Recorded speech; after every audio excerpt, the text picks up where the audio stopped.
What is up, everybody? Night Batman here with another movie review, and today I'm going to be reviewing the latest movie from the Marvel Studios universe, or the Marvel Cinematic Universe, and that is Black Panther. Black Panther is direct continuation from Captain America Civil War. The last time we saw that movie, we were actually first introduced to T'Challa, the Prince of Wakanda, now turned king after his father was murdered in the events of that movie. The movie starts out with like a little backstory on some characters and also the history of Wakanda, and then when we get thrown back into the story following T'Challa, we get to see like how quickly this takes place after Captain America Civil War. So I like that how it transitioned pretty well from the last movie into this one, kind of setting things up. Chadwick Boseman returns as T'Challa, aka the Black Panther, and again he does a really great job in this film. He really gets to shine as opposed to how he was in Captain America Civil War. He was a really great actor in that film, and he really gave us a great first iteration of Black Panther on the big screen, and here we really get to see him play the character in even more areas than we've seen in the last movie. The way the story is set up in this one is T'Challa is taking over as the king of Wakanda, and we get to see how a lot of that pressure and a lot of his responsibilities kind of like weigh heavy on him. So it really makes for like a very different kind of superhero movie, because we not only see him as he takes on his responsibility as Wakanda's protector, as the Black Panther, but also as how he, you know, kind of goes into becoming the ruler and the new king, and how he has to decide about like how best to handle keeping Wakanda a secret from the rest of the world, especially because Wakanda's always been like a technologically advanced city, and it's been kept secret because they didn't want the outside world to like have access to this, because of how, you know, a lot of stuff in the past with wars and everything. But you know, it's kept Wakanda a very peaceful place, and with all of this advancements in technology, you can kind of see how like he struggles to want to keep that peace, but at the same time other people are kind of saying, you know, what about the rest of the world? Why do we not possibly share it? And I like that whole aspect of it, because that kind of raises some questions from this movie, kind of like it has you form your own opinions about what maybe you would like T'Challa to decide would be best for Wakanda, or maybe whether or not like he should just keep everything a secret and stay out of the spotlight. I really like that we get to see that conflict build up in T'Challa, and Chadwick Boseman really sells it with his performance. He does a great job at playing the Black Panther. From the comics that I've read, he really does feel like T'Challa left out of the pages, and the design of the Black Panther suit also looks really good. I still miss the Civil War suit, but the advancements with this suit is definitely like a big nod to how his suit is in the comic book currently. And of course, it's just like a great example of Wakanda technology, especially since a lot of their technology and their advancements and everything has really been derived from the vibranium meteorite that crashed into their city like way back. We also get a lot of great African American actors who are thrown into this movie as well, and it's such a great ensemble cast. We have Letitia Wright, who plays Shuri. I hope I said that actress's name right, but I really like this character. I like how she plays off of her brother, because Shuri is T'Challa's sister, and you know, she kind of has fun with her brother, and she's also really smart, and also the person who develops T'Challa's like tech and his suit and everything. So she's pretty much like the Tony Stark of Wakanda, which is really interesting, and I hope that we can maybe see them meet in Avengers Infinity War, or maybe even Avengers 4. I would really look forward to that and see how they play off each other in terms of their knowledge of technology. Martin Freeman returns as Everett Ross, again a nice little nod to Captain America Civil War. He had a kind of a small role here in that movie, and then he has an even bigger role in this, so it's nice to see how they kind of segue from that, and you saw like it kind of like filled in some plot holes. It kind of bridged Captain America Civil War to Black Panther, and kind of explaining like the after events of the movie, and I really like that, and it helps him become more of a role in this story. Lupita Nyong'o, I hope I said that right. I am so sorry if I butcher a lot of these names, but I really am trying my best. She plays Nakia, who is T'Challa's former love interest, and like to me in the film I can kind of see the role she has. She's someone who is like a Wakandan secret agent, but also she's someone she's really close to T'Challa, and you can tell that even though they are not together anymore, that they still have a lot of history together, and she really does support him. The romance there is like, I didn't really feel it, to be honest. Like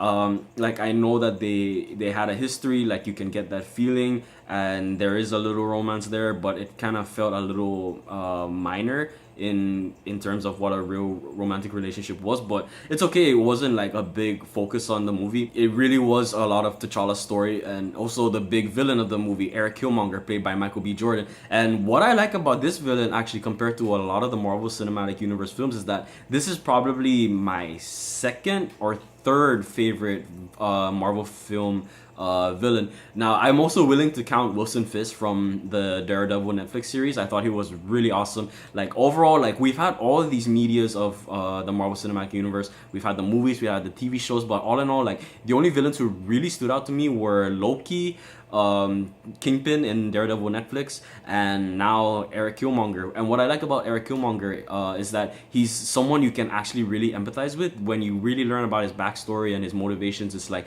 it was honestly kind of hard to not like kind of want to support him a little bit. His methods were definitely something that you wouldn't want to support, but his reasoning and like his almost like selfless reasons for doing what he wants to do kind of makes you almost want to root for him. But then at the same time, it's just his methodology and everything, it's a little too much for Wakanda and especially the rest of the world. Michael B. Jordan really sells that frustration, that desire, and that drive to get like his end goals like done, especially because he believes it's something that can really help the world, especially Wakanda and its people. So it's nice to see how that plays off with Chadwick Boseman's T'Challa, because they're kind of like on the same the same page, but they just go about things differently. T'Challa's more peaceful and only resorting to violence if absolutely necessary, whereas Eric Killmonger is more like, I will kill you if I absolutely have to, like with no regrets or anything. So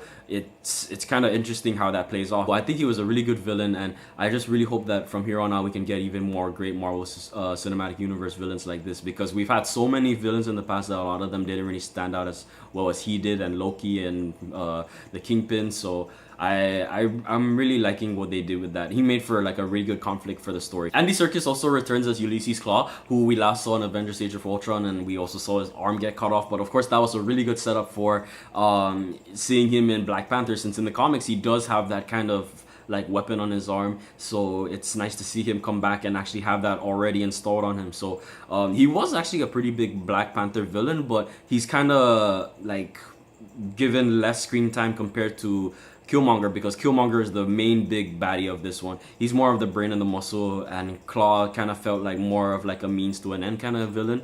But at least it was nice to see how they tied that up, especially since we got little hints of Wakanda here and there in the past Marvel Cinematic Universe, and I feel like other than Captain America's vibranium shield, T'Challa was like Ulysses Klaw was the biggest because of the mention of Wakanda and the branding in Wakanda on Claw's neck. That was pretty cool, and how they brought him in there. Overall, the cast was really great. We got a lot of really great actors, really good performances. The story overall, it really had like a really good pacing. I admit the beginning it was a little bit slow, but it honestly got so much better after that. I have seen some reviews where people say that Eric Killmonger kind of like where Killmonger kind of showed up early in the film and then kind of disappeared, and then they kind of forgot he was there. To be honest, I felt like he wasn't absent from the movie that long when he actually was gone, but it felt like when he wasn't there, he really wasn't needed. But then when he is there, he's actually there for a pretty good amount of screen time. So it almost felt like they balanced the story between T'Challa and Killmonger, which is something I feel like movies should really do, especially if you want to really empathize with the